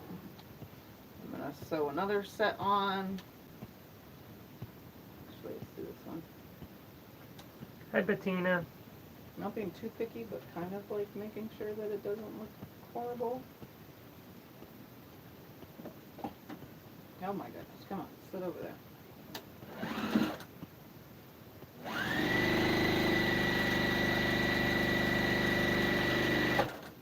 Keeping my consistent 1/4 inch seam.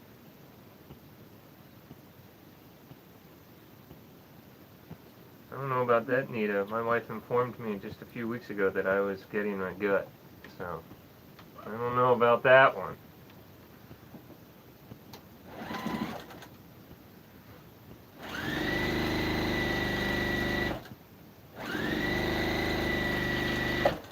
But I'm still always hungry and eat 24/7. This one. Hi, Linda. We got another Linda on. Hello, She says the blocks are beautiful.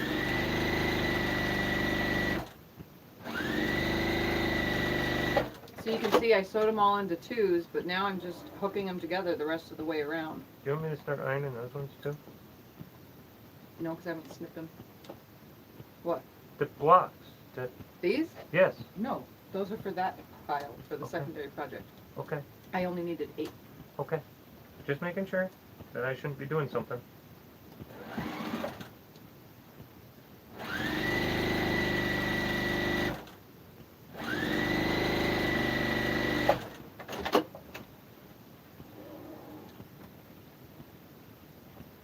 Well, thank you, Nita. You need to tell my wife that one. What? She says I'll get the old age belly soon enough, but right now I'm far from paunchy.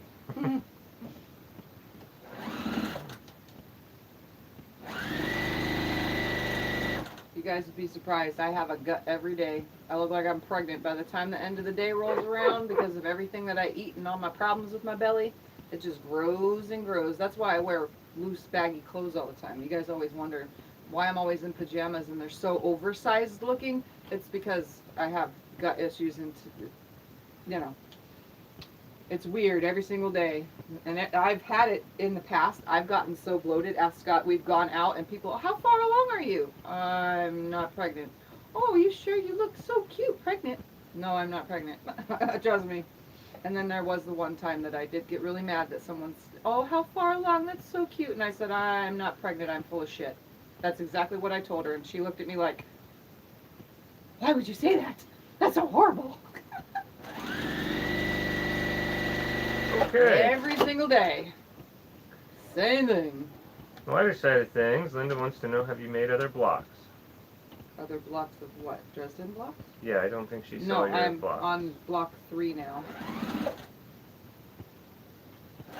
Jim says, don't trust anyone who won't use scraps. There you go, Jim. That's true.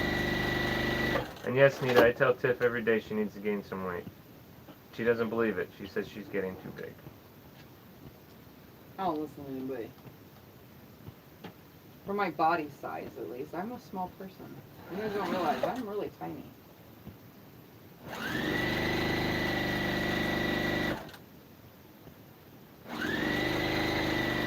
There you go, Carissa. Carissa posted the progress on your page. Oh, awesome. Yeah, I'll get to that after. I can't, unlike, you guys know that if you guys follow Becca, she can share what's going on in the group. I can't do that because I don't have a way to do that.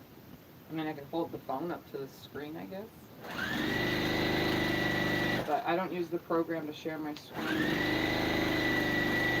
So I just look later and encourage you guys to join the group, which I totally forgot to put as a pinned post about joining the group. Alright, so I got the whole thing together. Now I just need to, oops, connect the two like this. One block. We're not sewing from the bottom. I almost laid it down that way, but you guys, we're not sewing from the opening of the circle. You're not sewing from that part. You're always sewing from the part that is folded into itself, because they're never the same size. It may look the same size while you're sewing, but when they open up, they are not the same size whatsoever. Those of you that missed it, the other one you guys saw the other day, she's working on the third one now. Yeah, I'm sewing pretty much just as you guys are. Tomorrow we'll come back and I'll just re-sew along everything that we just did. Because it's a sew along, so I'm pretty much doing the same thing every day until it's done with you guys.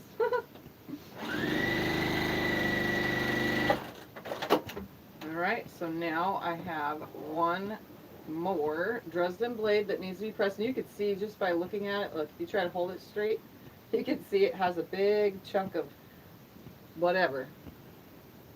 And yeah, now we're just going to take it over to the iron, and Scott can come over here and we'll show that all over again. These up over here. Those.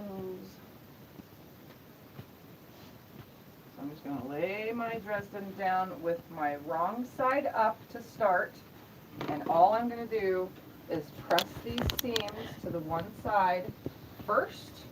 It's best if you start from the back and press those seams first to the one side. You can see, look how wrinkly that is. It'll bunch up. Don't get discouraged. It's part of how this works. And there's nothing on the back of that fabric. That's just the back of the fabric. Yeah. So I'm just moving it around for camera purposes. That way I'm not correct in front of you guys all the time. So everything from the back side first. All those seams are going the way I finger press them in a complete circle. And you can see as I'm going around, even from the back side, it's flattening things out. So there's this one more right there. Now they're all going the same direction, but you can see from the back even, it's not flat. It's not flat at all. So you can see, if you were to try to lay this out flat, if it's too far off, so here's most of it flat, you can see, look at that. If it's too far off, you can take in, I'm just going to say this again, you can take in, don't start from the top, because the top is laying flat, and as you can see, the top is already wanting to be flat. It's always at the bottom. It's always at the bottom. If it's really bugging you, go back to the sewing machine, take this seam, and sew from the starting point of like the middle right here, at your seam, and then veer in like 2 stitches. And you can do it like on 2 or 3, depending on where your bubble is happening, you know. But I don't do that. My stitches, or my seams, are now going in this direction. So what I do is I just take the iron until it is flat. So I just keep going around and around until everything is equally screwed up and flat. Just Equally like screwed up? Yeah, it's all equally screwed up. You can see this one's having issues. It's not laying flat right away. So I just keep going in circles until it lays flat. And it may fold a seam. It may fold it and make it skinnier right here, but that's okay because it's going to get covered right at this end. None of this is going to be seen. It's all going to be covered. These things are rarely perfect. It just takes a lot of steam, pressing, and then once it's pressed enough,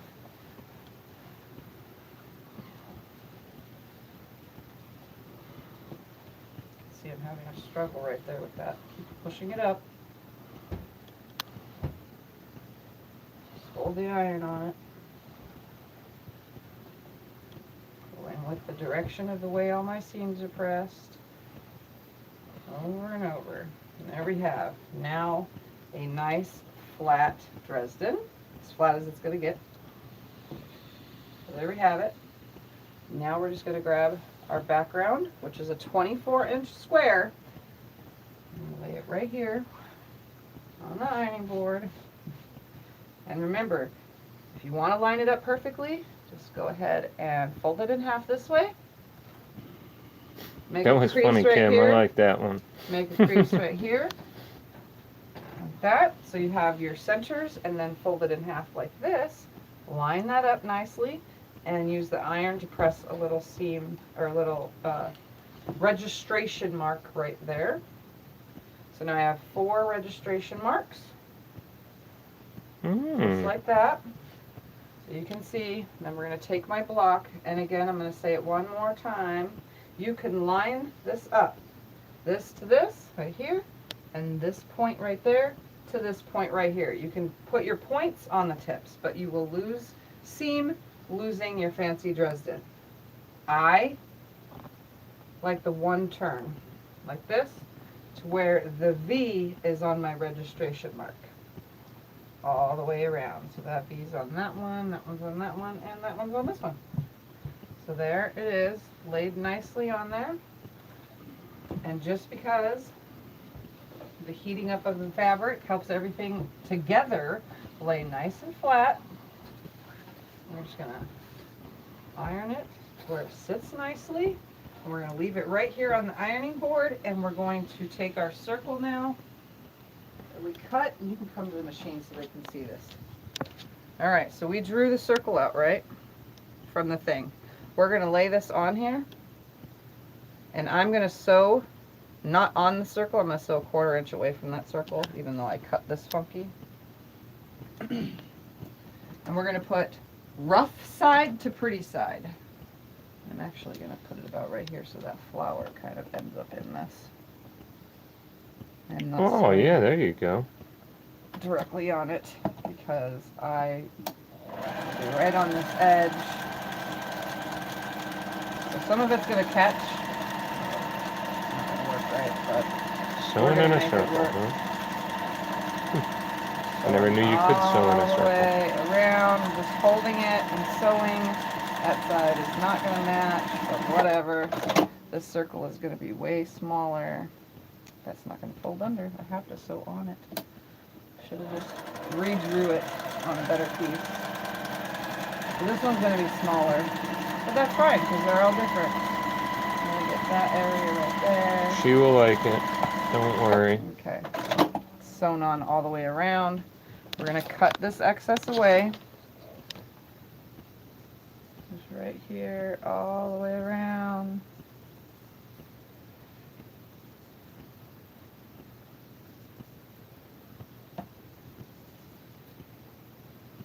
Using my scissors.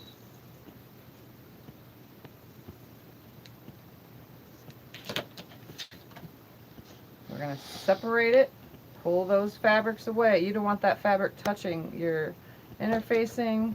Going to snip it, and we're going to flip it.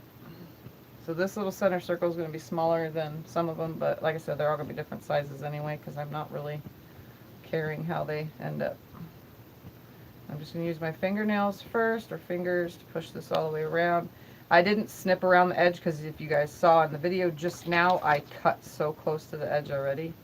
So I'm just going to push this all the way around very, very carefully because I was already on the super edge. Like so much so that I'm going to push this one under purposely from the outside. There we go. So now I have my rough side out and it's ready to press. So we're going to take it over to the ironing board. We're going to lay it in the center. To find your center, you can go like this, make a little crease, and you can see here's my center here, and then folding it this way, making a center crease, and again, my center's there and my center's there. So there is a nice centered circle. I like it right there. That's cute. We're going to put it on. I like that one with the big flower. I didn't really like fussy cut any of this. You can fussy cut your centers too if you would like. I already pre-cut mine, so I can't really show you, but that's just kind of, in my opinion, just wasting more. So it's not perfect circle, but I'm going to be stitching around it and it's going to look fine. So now I'm going to cut 20 pieces off of my stitch Witchery, put one behind every single blade point. 1, 2, 3, 4, 5, 6, 7, 8, 9, Shepherd's 11, pie sounds good, Vicky. 12, Making me hungry. Again, I've been hungry. 13, 15, 16, 17, Yeah, well, I 18, just ate before we started, so. 19, and one more. So you can see they're not very big cuts. I don't know how well that shows up on the camera, but we're going to start putting them underneath. I just lift the edge up and I stick it right there to where you don't see the stitch witchery behind it. I just make sure that it's not seeable. I just lay it behind every single one of these, just like this. And then lay them down, keeping everything nice and flat. I'm not pulling or tugging on my Dresden, which is what you end up doing if you're pinning. You have to move and tug as you're going around. So this is definitely beats the pinning. I prefer this method. Laura says every time I get up, the cat steals my quilt. That's funny. Carissa says, so pretty, Tiff. So just keep going, and you can see this one I didn't care where anything landed. I just sewed them together as long as two different colors were next to each other, and look, they landed just fine all the way around. Oops, I did that one already. Let's see this one. That. And that one. And this one. As long as the stitch witchery isn't sticking out beyond your triangle, which it could if you're not careful. I'm making sure it goes under the fronty. And three more.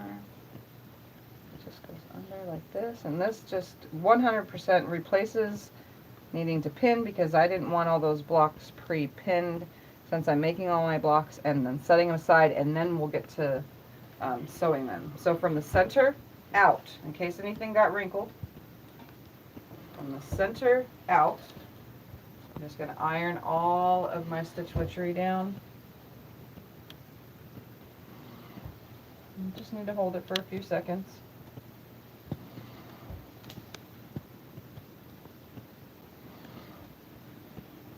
Linda asks, is that a two-sided tape? Yes, it's two-sided. It's called stitch witchery and or iron-on hem tape. Here's the package so you can see. Here, hold on, I will hold it, I will hold it, I will hold it. Whoa, where's the camera? This one's the kind that you get at Walmart. Yeah, and it's under $3. It was $2 and some change. So now I'm just going to continue going around it for good measure. Just a little bit, because every once in a while I totally would have missed a blade because of just, I don't know. It happened on my practice when I missed one blade. Alright, everything else is nice and pressed. And as soon as I lift it, no pins needed, none of my blades are falling. You can see I'm shaking it around, moving it around. I could fold this back, and I will not lose the place of any of my blades. Nothing is shifting or adjusting, because when I pressed my stitch witchery in, I pressed from the center out, keeping everything nice and flat. So there we have it. Dresden number 3. Awesome. Just like that. So here was Dresden number 2. Right here, you can see the difference in the circle. They're almost the same, honestly. They didn't come out too much smaller. This one's kind of wonky, but this is the one that I actually laid the blades out in a color order. So there we have it. So 3 down, what, 9 more to go? Yep, making 12. That looks like a blanket's going to be ginormous. Well, you gotta think 3 across is, with a little bit of sashing, that's twin size. Hangs off on both sides. I'm just saying, it looks big. And I know you. You're known for... Big quilts, I know. Anyway, there it is. The pieced one, probably my favorite too now. Looking at them, but... They both look good, but I got to admit, I really like that one. I had no clue what you were doing, but now that it's done, and I see what's going on... Yeah. So this is what they look like, guys. And it doesn't have to have sashing. You could probably make this without sashing too for a smaller quilt. But I like the 2 smaller circles too. I got to admit, I'm not a big circle guy. She said that it would be nice if it fit, if it's on a day bed, that if you pulled out the other one and used it as like a king size bed, that if it laid on top of that, it would be nice. So. Well, here we have an actual question. All right, you can sit down now because I need to sit. Good, because I need to get the other tablet because the questions go away on this one. Laura has a question about doing a tree skirt I totally thing. want to do the tree skirt one. Did you say you have a video on that? Yes, my Insomniac quilting series. I'm going to pull it out just so you guys can see what a humongous Dresden looks like. So give me 2 seconds. Scott can just answer questions. It's behind you. What DB says, the 4-patch background just makes it stand out. Linda says, love all 3. Give me 2 seconds, guys. 'Cause Jim I says, gotta, awesome. Tiffany, all are great. Yes, Yeah. I like all of them, to be honest. I gotta do a little tiny bit of digging right here. Come on. Vicky says, okay, Tiff, that one a half plate. I'm not sure what she's saying there. Alright, here it is. Ooh, you guys want to see what the humongous Dresden looks like? Yes. Alright. Yes, we do. This is the biggest Dresden you could possibly make, but you can turn one of these, and I have a video, you can turn this into a tree skirt. I haven't finished it yet because I got mad about a stain. But this is a humongous Dresden. Like, this so big I can't even hold it all in one. When did you make that? Do you want me to hold it? On the Insomniac Quilting series. I don't know what video one it was in, but this is how big it is. Like, it's super duper. Is that what you meant, Vicky, by the half plate? Because she has a plate in the middle there? Yeah, that's like a whole plate size. Yeah, this is what the biggest you could possibly ever make is, because each one of these is 24 inches. And Vicky says, yeah, she remembers you doing that. Each one of these is 24 inches on their own, and it took 44 blades to make this. No, yeah, 44 blades made this. The reason why I haven't finished putting it together is because it got some kind of grease on it. Jim remembers you making that too. That's why I didn't finish. You see this black stuff? Yeah. I don't know what got on it, on my fabric, but it wasn't there when I started. And then once I pieced it together and moved it out of the way, the next day, all of a sudden, there was this. So I don't know if it was like machine oil or ink from a pin maybe in my quilting area or what happened, but that's why I never finished this one, because I was going to border this out. But you can just cut around once they're sewn. You can just cut all this extra off and have a perfectly circled tree skirt, you know. So there's the biggest Dresden I've ever made. And I show you guys in that video as well how to cut your template for this. You can buy one, but this is I actually cut on my own. Jim says it's not a Dresden plate, it's a platter. Yeah. I never used a plate to make that center anyway. You guys should remember. Vicky says try shout out on it. Yeah, I don't know Mary what says I'll do. bravo. I might just finish it and then do something to hide it, or put a piece of fabric or an applique over it or something. SL asks, is there a reason why you don't let the blocks cool before picking off the ironing surface? What do you mean? I don't know. Picking off the irons. I don't let them cool. I don't get it. I didn't think that they were too hot. You mean lifting them off the ironing board? I just lift them up. If that's what you're talking about, I just pick them up. No big deal. I'm not sure what They're asking. glued. All the ends are glued. There's no need for pins or anything, so I can pick them up. They stay nice. They've stayed perfectly square and everything. To show you guys, I pick them up and then I just lay them. I'm making a stack over there.